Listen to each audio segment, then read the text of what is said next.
Acabou de ser lançada uma série na Netflix de um caso muito misterioso e cheio de teorias que até hoje a gente não sabe exatamente o que aconteceu. Então, bem-vindos a mais um vídeo no canal. Se você gosta de conteúdo assustador, bizarro, misterioso, você tá no lugar certo. Toda semana tem pelo menos 3 vídeos longos, todo dia tem vídeo curto, então tem muito conteúdo pra vocês. Se você gosta desse tipo de conteúdo, não esquece de deixar seu like, se inscrever no canal, comentar outros temas que vocês querem ver aqui. As fontes e os créditos estão sempre na descrição do vídeo. E não sei se vocês perceberam, mas temos algumas mudanças de identidade visual no canal hoje. Se vocês entrarem na página principal do canal, vocês vão ver que algumas coisinhas mudaram, tipo o banner, as thumbs daqui pra frente vão ficar todas no mesmo padrãozinho, as imagens que a gente coloca aqui no vídeo também vai ter um fundo diferente. E eu decidi finalmente fazer essa identidade visual pro canal, e eu lembro que quando eu mencionei isso, que finalmente eu tinha uma equipe um pouco maior, que eu consegui pagar pra poder fazer essa identidade, algumas pessoas comentaram, tipo, nossa, 2 milhões de inscritos e só agora que tá montando a equipe? Bom, eu acho que ninguém sabe muito do que a gente passa pessoalmente, né? Porque eu tô aqui sempre falando sobre casos com vocês, então assim, ninguém sabe se só agora que eu tive condições financeiras de poder fazer algo do tipo, e pra mim tá sendo uma grande conquista. Então eu tô feliz de poder investir nisso agora, de poder deixar mais ou menos com a minha cara. A gente fez um trabalho muito legal de identidade visual, eu fiz com um amigo meu, que inclusive eu tava pensando em contar pra vocês o processo todo e na introdução de algum vídeo, mas vai ficar muito longo e não é todo mundo que vai querer ouvir. Então se vocês quiserem, depois eu faço um vídeo dedicado só pra isso, pra mostrar pra vocês como que foi o processo criativo, como que a gente pensou em cada uma dessas artes.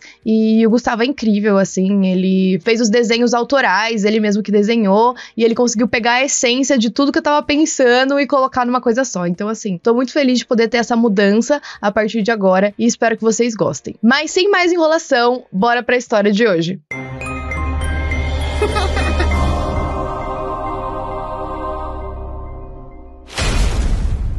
O Alfonso Basterra Camporro e a Maria del Rosário Porto Ortega eram um casal. A Rosária era advogada, já o Alfonso era um jornalista e cônsul honorário da França. Os dois moravam na Espanha e a Rosário vinha de uma importante família galega. Os dois se conheceram no ano de 1990. Eles se casaram 6 anos depois, em 96, e foram morar em um amplo apartamento que tinha sido cedido pela família da Rosário, porque eles tinham, afinal, muito dinheiro. Só que a Rosário sofria de alguns problemas de saúde. Ela tinha lúpus eritematoso, e isso levou com que os médicos desaconselhassem que ela engravidasse. Só que o casal sempre teve um grande sonho de ter filhos, então eles pensaram que a melhor solução seria se eles adotassem uma criança. Os dois conversaram muito sobre o assunto, procuraram várias instituições de adoção e, por fim, eles decidiram que iam adotar uma garota da China. Então, eles viajaram para lá em 2001. Logo, eles se apaixonaram por uma garotinha que tinha 9 meses e estava no Instituto de Bem-Estar de Guiyang. O nome dela era Assunta Basterra. A Assunta foi a primeira criança chinesa a ser adotada na cidade de Santiago e uma das primeiras em toda a Galiza. E a Assunta era tipo uma garota prodígio. Todas as pessoas que a conheciam descreviam ela como superdotada. Ela também era uma talentosa bailarina, mas não era só isso que ela gostava nesse mundo das artes. Ela também tocava violino e piano. Ela era tão inteligente que ela até pulou uma série na escola. E apesar dela ter uma proximidade muito grande com os pais adotivos, ela também era muito próxima dos avós maternos. Então ela passava grande parte do tempo junto com eles e ela adorava. Mas a vida e a dinâmica na família mudaram bastante no ano de 2013. O casamento da Rosário e do Alfonso era considerado até que bom, principalmente na parte dele. Eles nunca tinham muitos problemas, eles passavam vários momentos em família. O Alfonso tinha o costume de registrar os momentos em fotos, então ele sempre tirava fotos das duas. Eles tinham todo um ritual no Natal de abrir os presentes juntos e tudo ia bem. Só que ali no comecinho do ano de 2013, em janeiro, o Alfonso estava fuçando algumas mensagens da Rosário e ele descobriu uma infidelidade. Nos e-mails dela tinha um outro homem mãe falando coisas que indicavam que ela estava tendo um caso há alguns meses. O Alfonso ficou muito chocado, ele nunca imaginou aquilo, nunca nem tinha passado pela cabeça dele, então ele não sabia nem como abordar a mulher sobre esse assunto, até porque, como eles moravam juntos, era difícil ele conseguir falar com ela e ter uma discussão tão importante que não fosse na frente da filha. Ao mesmo tempo, ele não conseguia se segurar. Em determinado momento, quando a Rosário voltou para casa, ele falou com ela sobre o assunto, ele falou que ele tinha descoberto tudo e quis saber algumas explicações. A Rosário parecia muito mal, ela chorava, ela tentou explicar que esse caso já estava acontecendo há algum tempo, mas que eles nunca tinham feito nada na casa em que os dois moravam juntos. Essa discussão aconteceu 3 dias depois dele descobrir esses e-mails. E aí o Alfonso decidiu que ele queria o divórcio. Ele se mudou da casa e foi morar em um outro apartamento. Só que ele não conseguia acreditar ainda no que tinha acontecido. Ele não entendia como que ela podia ter destruído a família deles. Então ele mandava mensagens constantes, tanto de censura quanto acusando ela. A Rosário ficou bem incomodada, mas até aí a gente fica pensando, minha filha, você fez cagada, você traiu seu marido, é óbvio que ele vai ficar bravo, até certo ponto a gente entende que a pessoa vai reclamar e vai te xingar. E eu digo até certo ponto, porque é óbvio que também esses xingamentos e essas agressões não podem chegar a ponto de ser algo físico ou até de ameaças. Mas até então não era nada muito fora do padrão. E aí no dia 14 eles conseguiram uma sentença de divórcio e era um acordo mútuo. Os dois estavam concordando que era o melhor a se fazer. O Alfonso, depois de ter esses surtos de raiva, ele acabou procurando um psicólogo e aí os dois se entenderam mais. O casal em si, até porque eles tinham uma filha pra cuidar ainda, então eles se suportavam. E aí eles combinaram que eles iam ter um tipo de ajuda mútua. O Alfonso continuou cuidando tanto da Assunta quanto da Rosário. Afinal, como eu mencionei, ela tinha esses problemas de saúde. Como eles já estavam casados há vários anos, o Alfonso sabia exatamente o que ela precisava de medicamentos e como era quando ela tinha alguns surtos, quando ela precisava de uma atenção especial. Então ele continuou fazendo essa parte de comprar os remédios. A Rosário também tinha vários episódios depressivos. E apesar dela ter um caso com esse outro cara também era casado e ele tinha acabado de ter um filho com a esposa. Então ele não dava muita atenção pra ela, tipo, eles se encontravam de vez em quando. E aí a Rosário, nessas horas, mais arrependida, ia atrás do ex-marido. Em troca dessa ajuda que o Alfonso tava dando pra elas, a Rosário ajudava ele financeiramente. Ele não tinha muito dinheiro. Além disso, os dois moravam muito próximos um do outro, a ponto de você conseguir ir a pé bem tranquilo. A Assunta ficava indo da casa da mãe pra casa do pai o tempo todo e ela ia sozinha. Afinal, em 2013, ela já tinha 13 anos, ela já era um pouco mais grandinha. No dia 26 de junho daquele ano, a Rosário precisou dar entrada no hospital. Ela foi parar no serviço de neurologia do Hospital Clínico de Santiago por conta de um agravamento do quadro de saúde dela. Agora, ela estava sentindo tonturas, uma instabilidade ao caminhar e também uma queda da pálpebra. Ela ficou no hospital até o dia 1º de julho. Foi aí que o Alfonso deu um tipo de ultimato. Ele viu que a Rosário estava precisando da ajuda dele, tanto para cuidar das pontas da casa deles e da filha, quanto para ajudar ela no hospital. E aí ele falou pra Rosário, olha, tudo bem, eu posso cuidar de tudo isso, eu faço esse favor, mas tem uma condição. Eu quero que você acabe com esse caso que você tá tendo. A Rosário concordou, mas assim... Sabe aquele concordou? Então a gente tava nesse momento da vida da família. Mas no dia 21 de setembro de 2013, a Rosário entrou em contato com a delegacia dizendo que a filha deles tinha desaparecido. Esse dia era um sábado e ela fez esse primeiro contato informando o desaparecimento às 10h17 da noite. E esse é um horário bem importante. Os policiais, então, foram pedir um depoimento da Rosário para poder explicar a situação. O que ela disse foi que ela tinha saído de casa por volta das 7 da noite e ela deixou a Assunta em casa para fazer o dever de casa. A família tinha uma casa de campo em um local chamado Tel, que fica a cerca de 20 minutos dirigindo de Santiago. Então a Assunta estava em casa fazendo o dever de casa, a Rosário pegou o carro, foi até essa casa de campo e voltou por volta das 9h30 da noite. Assim que ela chegou em casa, a Assunta estava desaparecida. E aí que ela entrou em contato com as autoridades às 10h17, menos de 1 hora que ela teria supostamente desaparecido, ou talvez um pouco mais, né? Porque 9h30 foi a hora que ela chegou em casa, mas a gente não sabe se a Assunta saiu de casa antes disso ou não. Antes dela entrar em contato com a polícia, ela ligou pro Alfonso para perguntar se a Assunta tinha ido pra casa dele, e ele disse que não. Vários dos amigos do casal também foram contatados, mas ninguém tinha notícias dela. Os policiais, a princípio, acharam que aquele boletim de ocorrência de um desaparecimento era precipitado. Afinal, não fazia nem 1 hora, talvez, que ela tinha saído de casa. Então ela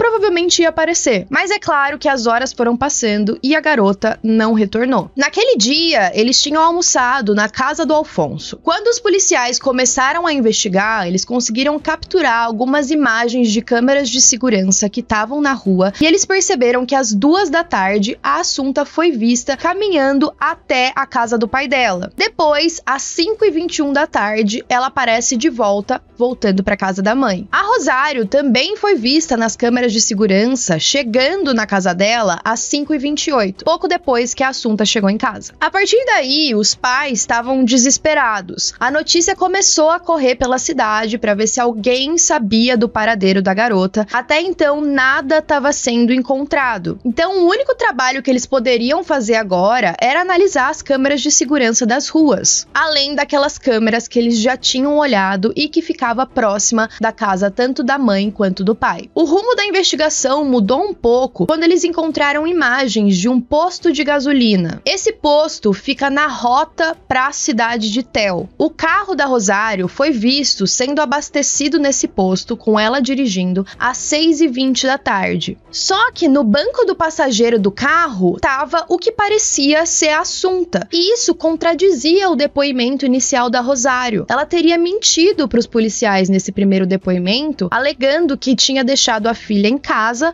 quando na verdade ela estava dentro do carro na rota indo para casa de campo. Quando os policiais foram questionar a Rosário sobre esse fato e sobre ela ter mentido, ela mudou a versão. Ela disse que na verdade a Assunta tinha ido brevemente com ela na casa de campo, mas que logo ela levou ela de volta para casa em Santiago, porque a Assunta começou a fazer birra, dizer que queria terminar o dever de casa. E a justificativa da Rosário para ter mentido é que ela nem se lembrava direito disso, que a Assunta era meio desobediente, então ela só fez esse caminho rapidinho, mas que ela não ficou de fato com ela na casa de campo por muito tempo. Eu já quero deixar um alerta pra vocês que esse caso é bem confuso, tá? Eu tô tentando dar o meu melhor pra explicar de uma forma didática, mas talvez vai ficar embolada essa questão de horários na cabeça de vocês. E aí a Rosário falou que depois de deixar a Assunta em casa de novo, ela foi até uma loja de artigos esportivos pra comprar um item pra aula de balé da filha, mas ela não chegou a entrar nessa loja porque ela percebeu que tinha esquecido a bolsa dela lá na casa de campo. E aí ela voltou pra buscar a bolsa, parou no posto de gasolina, só que ela não chegou a abastecer porque ela esqueceu o cartão de desconto. E assim, pra mim não ficou muito clara essa história, porque se ela já tinha parado no posto com a Assunta, será que ela se confundiu e na verdade isso aconteceu antes ou aconteceu depois? Por que ela pararia no posto 2 vezes, tanto na ida quanto na volta? A polícia examinou as imagens de segurança de 33 câmeras aos redores de Santiago e eles não encontraram nenhum vídeo do carro da Rosário em nenhuma das estradas pelas quais ela tinha alegado ter dirigido naquela tarde. E aí a polícia responsável começou a tentar estabelecer uma linha do tempo e eles acreditavam que as duas tinham saído da casa de Santiago por volta das 6 da tarde, um pouco depois disso, e foram para casa de campo, tendo saído de lá por volta das 9 horas da noite, como a Rosário mencionou. E tudo isso que aconteceu até agora, que eu narrei para vocês no vídeo, foi em um dia. No dia seguinte, tudo desmoronou. O corpo da Assunta foi descoberto na madrugada do dia 22 de setembro de 2013, por volta da 1 da manhã. O corpo dela estava na beira de uma pequena estrada a cerca de 5 quilômetros da casa da Rosário, em Tel. E esse corpo foi encontrado por 2 jovens que logo alertaram o serviço de segurança. Os 2 já teriam identificado o corpo da garota desaparecida. Afinal, estava na mídia e nos jornais que ela tinha desaparecido por conta do dia anterior. Bom, agora a missão dos investigadores era investigar a casa de campo. A Rosário foi junto e os investigadores disseram pra ela não tocar em nada, porque aquela casa era possivelmente o local de um crime. Até porque, com a descoberta do corpo, ficou muito claro que um crime tinha sido cometido, e daqui a pouco a gente fala sobre as condições desse corpo. A Rosário, assim que chegou na casa, disse que precisava usar o banheiro. Ela foi em um dos 5 banheiros da casa, que ficava no andar de cima, e foi seguida por um policial. Quando o policial percebeu que ela estava demorando um pouco lá dentro, ele percebeu que ela estava tentando recuperar um conteúdo que estava dentro do lixo. E a parte bizarra é que dentro desse lixo tinha um barbante laranja que era igualzinho o barbante que tinha sido usado para amarrar tanto os pulsos quanto os tornozelos da Assunta. Então aí ficou aquela dúvida, será que a Rosário estava tentando cobrir algum tipo de evidência? Esses barbantes foram levados para análise, mas tinha um grande problema. Apesar deles conseguirem determinar que o barbante era exatamente o mesmo, eles não conseguiam determinar se eles tinham saído do mesmo rolo. Até porque esse tipo de fita, quando você corta, é impossível determinar, tipo assim, as duas pontas não se encaixam de novo. Então você não consegue determinar se veio do mesmo lugar, e aí fica difícil, porque poderia ter sido uma coincidência, apesar de ser uma coincidência bizarra. Por conta desse comportamento estranho da Rosário, especialmente por ela ter mentido no primeiro depoimento, ela foi detida. Um dia depois, o Alfonso também foi detido e começou a ser investigado. Por conta de alguns depoimentos, câmeras de segurança e telefonemas que foram encontrados no telefone da Rosário e no telefone do Alfonso, a gente consegue determinar mais ou menos uma linha do tempo do que teria acontecido naquele dia, e eu vou narrar ela aqui pra vocês agora. À 1h55 da tarde, a Assunta sai de casa. Às 2 da tarde, ela passa na frente de uma agência bancária que tinha uma câmera a caminho do apartamento do pai, onde ela foi almoçar. Às 4h59 da tarde, o aparelho celular do Alfonso registra uma ligação para ele dentro da casa. Então, às 4h59, ele estava na casa dele. Às 5h21, a Assunta passa por aquela mesma agência bancária e volta para casa da mãe. Às 5h28, como a gente já falou, a Rosário também volta para o apartamento. Às 5h38, o celular da Assunta tem um pico ali, então a gente sabe que ela ainda tá na casa da mãe. Às 6h12, a Rosário aparece em uma outra câmera retornando pro apartamento. Ela tá entrando na garagem. Às 6h22, o carro conduzido pela Rosário é visto contornando fazendo um retorno em direção à Theo. E dá pra ver as figuras tanto dela quanto da Assunta a bordo. E aí vocês devem estar se perguntando, como que ela tá na garagem às 6h23 e às 6h22 ela tá indo em direção à Theo? Pois é, algumas dessas câmeras de segurança tinham uma diferençazinha de horário. Sabe quando tá um pouco atrasada, um pouco adiantada? Então a gente tem algumas brechas. Às 6h35, o alarme na casa de Theo foi desligado, então elas devem ter chegado lá. O horário da morte da Assunta é estimado entre 7 da noite e 1 da manhã. Só que a temperatura corporal dela nunca foi medida, então assim, esse horário sempre foi estimado. Isso foi um grande erro da investigação. Às 7h29 da noite, a Rosário faz uma conexão com a internet. Às 8h47 da noite é o horário em que o celular do Alfonso volta a funcionar. Então a gente tem uma janela aí das 5 da tarde até as 8h47 da noite que não tem sinal no celular dele. Às 8h53 da noite, o alarme na casa de Theo é ligado de novo. Então parece que foi a hora que a Rosário saiu da casa. E aí supostamente um vizinho da Rosário da casa de campo cumprimentou ela, mas ele não viu a Assunta junto no carro. Às 9 da noite, o Alfonso aparece diversas vezes na frente da câmera de segurança daquela agência bancária. Às 9h05, o celular da Assunta registra diversas ligações. Todas elas foram feitas pelo pai, ele ligou cerca de 20 vezes para ela. Às 10h31 é quando os pais denunciam o desaparecimento para a polícia. Então até aí as coisas estavam bem estranhas. E ficaram mais estranhas ainda quando chegou o depoimento de uma testemunha que teria passado por aquela estrada onde o corpo da Assunta foi encontrado por volta de 00h40. Esse vizinho disse que estava caminhando lá com a mulher a cerca de 60 centímetros de onde o corpo da Assunta era para estar, e ele falou que ele não viu nada. Ele disse que os dois passaram com uma lanterna e não tinha corpo ali. Então a polícia pensou, tá, se 00h40 meia-noite e 40 não tinha corpo, então alguém foi levar o corpo entre meia-noite e 40 e 1h, que foi o horário em que o corpo foi encontrado. Só que como os principais suspeitos desse caso eram os pais que estavam detidos, não fazia muito sentido eles reportarem para a polícia o desaparecimento às 10 e pouco da noite, e se eles estavam lá na delegacia já com os policiais, como que eles foram deixar o corpo à 1 da manhã? Vocês podem ver que a gente tem várias incongruências.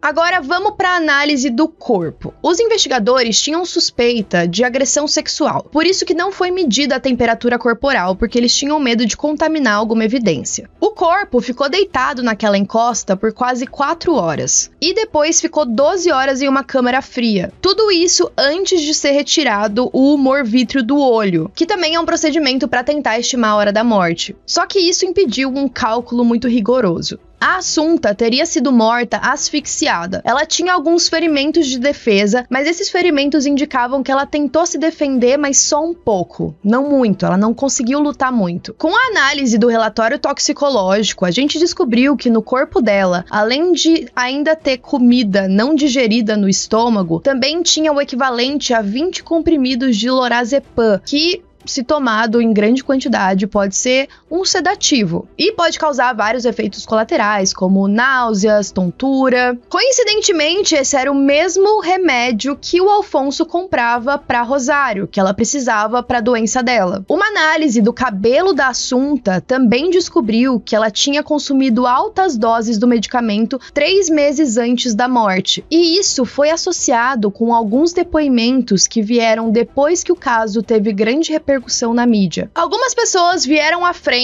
para contar versões que até então a polícia não sabia e que o casal também não tinha falado. Na noite do dia 4 para o dia 5 de julho, aconteceu um incidente estranho na casa. Entre 2h30 e 4h30 da manhã, um homem entrou na casa com a porta que estava destrancada e tentou estrangular a Assunta enquanto ela estava dormindo na cama dela. Pelo que eu entendi, a Rosário, por conta dos remédios que ela tomava e pelas condições de saúde, ela tinha alguns problemas de esquecimento. Então ela deixava bilhetinhos pela casa de coisas que ela precisava se lembrar de fazer. E um dos bilhetes que existia era perto da porta da frente para ela se lembrar de trancá-la. Mas muitas vezes ela esquecia. Então isso pode ter gerado um precedente para uma pessoa conseguir entrar com facilidade. A Assunta, quando tava ali, alguém tentando matar ela, ela ficou desesperada, começou a gritar. A Rosário foi até o quarto. Ela disse ter visto um homem de constituição forte e baixa, usando luvas de látex, que estava com as mãos no pescoço da filha. Esse homem ficou conhecido na imprensa como o Homem de Preto. A Rosário teria tentado agarrar ele, daí ele empurrou ela para longe e fugiu. E aí a Rosário tentou acalmar a filha, estavam as duas muito abaladas, e ela passou a acreditar que aquele homem invadiu a casa para tentar roubar eles. Mas aí que vem uma parte que não fez muito sentido. A Rosário nunca reportou esse incidente para a polícia. E aí todo mundo começou a questionar. Tipo, a sua filha foi atacada enquanto ela estava dormindo, uma pessoa entrou na sua casa e você nem informa a polícia, você não faz um boletim de ocorrência, você não tenta descobrir quem era essa pessoa. A justificativa da Rosário é que, por ela ser advogada, ela sabia como eram esses procedimentos e ela não queria que a filha dela, de 13 anos, que já estava abalada, passasse por todos esses procedimentos legais, até porque ela acreditava que isso não ia acontecer de novo, que era um cara, um ladrão. Esse caso só veio à tona porque a própria Assunta falou sobre isso com uma das melhores amigas dela. Ela teria ido fazer um passeio com essa melhor amiga em que a mãe dela estava presente, e foi aí que as duas estavam conversando, a mãe entreouviu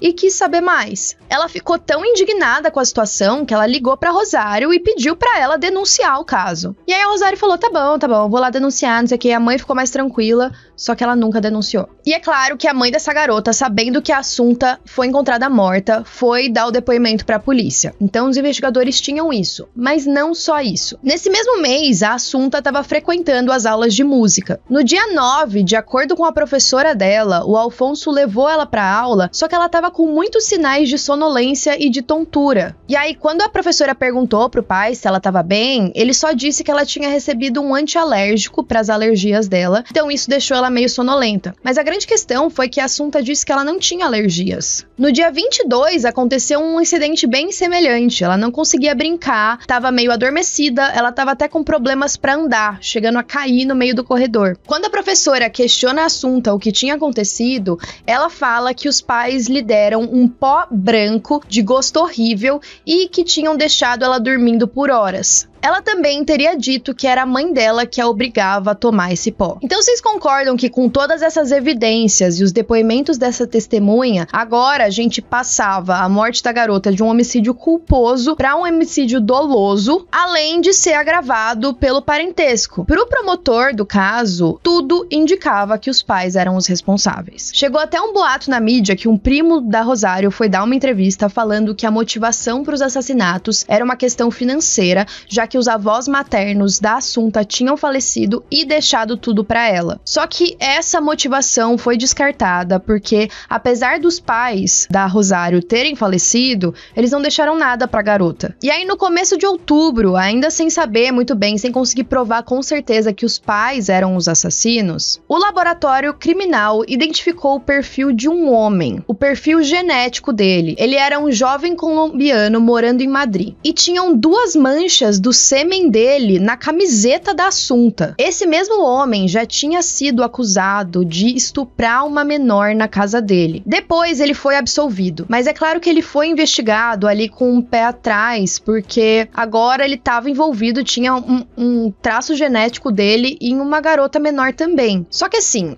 as pessoas acreditam que esse perfil genético dele na camiseta foi um erro do próprio laboratório. Isso porque, no mesmo laboratório em que eles estavam analisando a camiseta da Assunta, também tinha uma camisinha desse homem. Então, talvez, as pessoas que estavam analisando ali podem ter misturado as duas coisas. E esse jovem, ele tinha um álibi muito sólido de que ele estava em Madrid na noite em que ela desapareceu. Ele estava jantando com a irmã, uma amiga da irmã e com a namorada em um restaurante. Eles postaram fotos no Facebook e eles também tinham um recibo do jantar naquela noite que correspondia exatamente com os pratos que estavam na mesa deles nessa foto. É claro que os advogados de defesa do Alfonso e da Rosário tentaram direcionar todas as suspeitas para esse cara. Nesse mesmo mês, a Rosário e o Alfonso estavam em prisões, em celas, um ao lado do outro, esperando o julgamento. E tudo que eles diziam um pro outro ali estava sendo gravado. Só que a mídia lançou essas gravações com atores.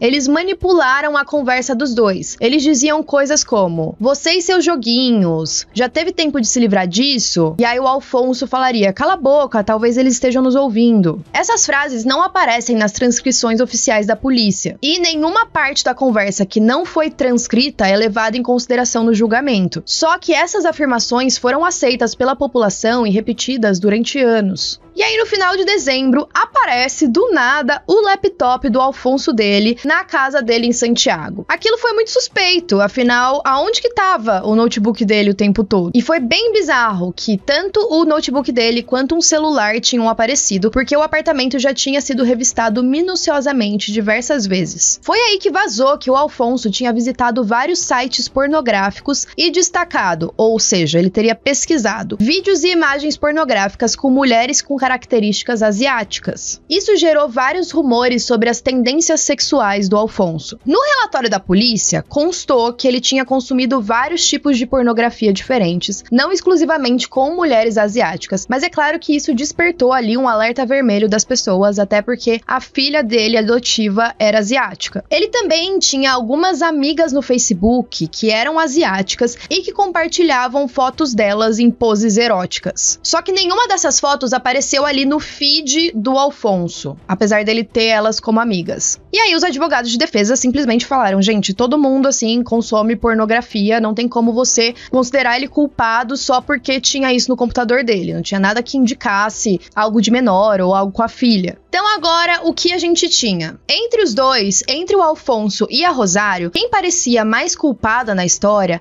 era a Rosário. Parecia que ela tinha levado a Assunta para essa casa de campo, matado ela lá, asfixiado, depois de dar os remédios, afinal a garota não ia conseguir se defender. Mas ao mesmo tempo, parecia que ela precisava de ajuda. Ela não ia conseguir carregar sozinha o corpo da Assunta sem alguém perceber, ela não ia conseguir levar ela, deixar lá naquele campo. além da linha do tempo não tá batendo muito. Por isso que tinha a teoria de que a Rosário teria cometido o crime, mas que o Alfonso também estaria ali no meio e também teria ajudado no final. Algo que a promotoria bateu muito também foi que mesmo que o Alfonso não tivesse uma relação direta com a morte dela, ele com certeza sabia que a garota estava sendo drogada ao longo de meses. Não tinha como ele encontrar ela todos os dias e não perceber que ela estava nesse estado de sonolência. Os professores já tinham falado com ele sobre isso. O julgamento durou mais de 4 semanas e foram convocadas cerca de 135 testemunhas. O júri considerou que a hora da morte foi entre 6 da tarde e 8 da noite. Eles também consideraram provado que ambos os genitores, de comum acordo, forneceram à filha deles o medicamento lorazepam. Inclusive, a pessoa que era encarregada de comprar o medicamento era o Alfonso, e isso ficou comprovado pela farmácia próxima à casa dele. Eles teriam fornecido esse medicamento pelo menos 3 meses antes da morte, 3 vezes em julho e uma vez no dia 18 de setembro. Também consideraram provado que naquele almoço em que eles almoçaram ali junto com a filha na casa do Alfonso, foi quando eles administraram essa droga para ela, no meio da comida. E essa parte é um pouco polêmica, porque o efeito do remédio seria 45 minutos depois da ingestão, e foi vista a Assunta andando nas câmeras de segurança, bem ereta e orientada. Isso no caminho para casa da mãe às 5h21 da tarde. Se ela tivesse drogada, ela não conseguiria caminhar tão bem. E aí o advogado do Alfonso defendeu exatamente isso. Não faria sentido eles terem a intenção de matá-la e drogar ela mais cedo e deixar ela sair sozinha pela rua, meio grogue, em um local onde qualquer pessoa poderia ver ela naquele estado. Uma outra testemunha durante o julgamento também afirmou ter visto a Assunta andando na rua com o pai às 6h22 e ela parecia normal. Esse depoimento dessa testemunha também bugou a investigação de novo, porque vocês lembram que às 6 e pouco era pra ela estar dentro do carro junto com a mãe indo pra casa de campo. Como que a testemunha viu ela agora andando na rua junto com o pai? Só que o júri deu credibilidade pra essa garota falando que a Assunta tava com o pai. O juiz considerou que o importante não era o horário, mas sim que a testemunha reconheceu os dois, o que indicaria que o Alfonso mentiu quando ele disse que tinha passado a tarde toda em casa lendo. Uma outra polêmica é que, vamos voltar um pouquinho, eu não sei se vocês lembram, mas o celular do Alfonso ficou sem sinal durante várias horas ali da tarde até a noite. O que os advogados de defesa dele alegaram é que ele não estava conectado à rede de dados móveis, mas sim ao Wi-Fi dentro de casa, por isso que não estava aparecendo sinal. Só que nesse horário em que o celular supostamente estava desligado para acusação, o Alfonso também tem registro de ter feito várias ligações. Então, como ele teria feito todas essas ligações se o celular tinha ficado desligado? Por conta dessas evidências que a gente apresentou até agora, o júri considerou por unanimidade tanto a Rosário quanto o Alfonso culpados pela morte da filha. Eles concluíram que ela foi sedada por meses e depois foi asfixiada por eles. Os dois foram condenados a 18 anos de prisão. E aqui, como vocês devem ter percebido, restaram diversas dúvidas. A primeira, qual foi o motivo? Por que o casal decidiu adotar uma garota para depois matá-la? O que estava acontecendo nessa família para eles tomarem essa decisão? Essa parte é um pouco polêmica.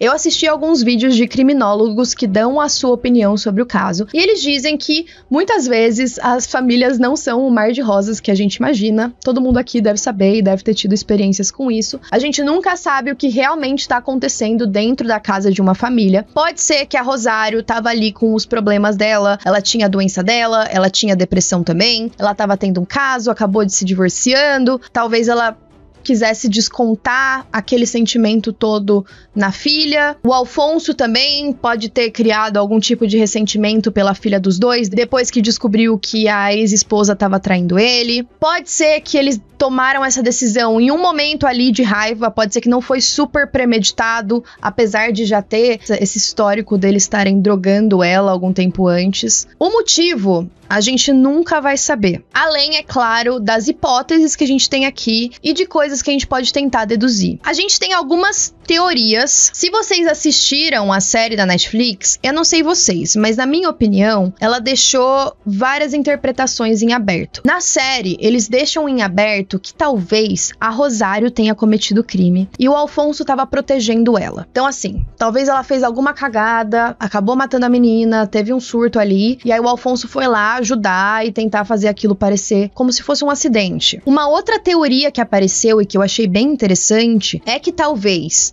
os pais tenham sim sido responsáveis por drogar a garota. Estavam tentando fazer isso por muito tempo pra ela ficar mais sossegada, ficar mais tranquila, até porque a Rosário falou em várias entrevistas que a filha dela tava naquele momento ali, adolescente, pré-adolescente, que ela tava bem respondendo bastante, sabe? Então essa teoria diz que a Rosário drogou a garota pra ela se acalmar e dormir, só que aí uma outra pessoa foi lá e matou ela. E aí talvez essa outra pessoa foi lá, matou ela, sumiu com o corpo e depois deixou ele lá na estrada. E é claro que também temos a teoria de que os pais são inocentes e que foi uma terceira pessoa que matou ela, talvez aquela mesma pessoa que tenha tentado meses atrás. Durante a prisão, os pais da Assunta, apesar deles estarem presos na mesma prisão, eles nunca mais se encontraram, com exceção do tribunal. Eles também não mantiveram nenhum tipo de relacionamento depois da sentença. A Rosário tentou tirar a própria vida na prisão em 2 ocasiões. Antes disso, ela já tinha pedido para o advogado de defesa manter um obituário da Assunta todos os anos no jornal. Em 2017, ela foi levada para um hospital porque ela estava acumulando alguns remédios para dormir, e aí ela tomou vários, e aí ela foi transferida em 2018, ela tentou de novo, e aí nesse mesmo ano ela também foi internada com uma depressão profunda. Ela tirou a própria vida no dia 18 de novembro de 2020. Já o Alfonso continua preso, ele tem previsão de ser libertado em 2031 e ele alega que ele vai ficar preso até o último dia, até cumprir o último dia da sentença para provar a inocência dele. Assim,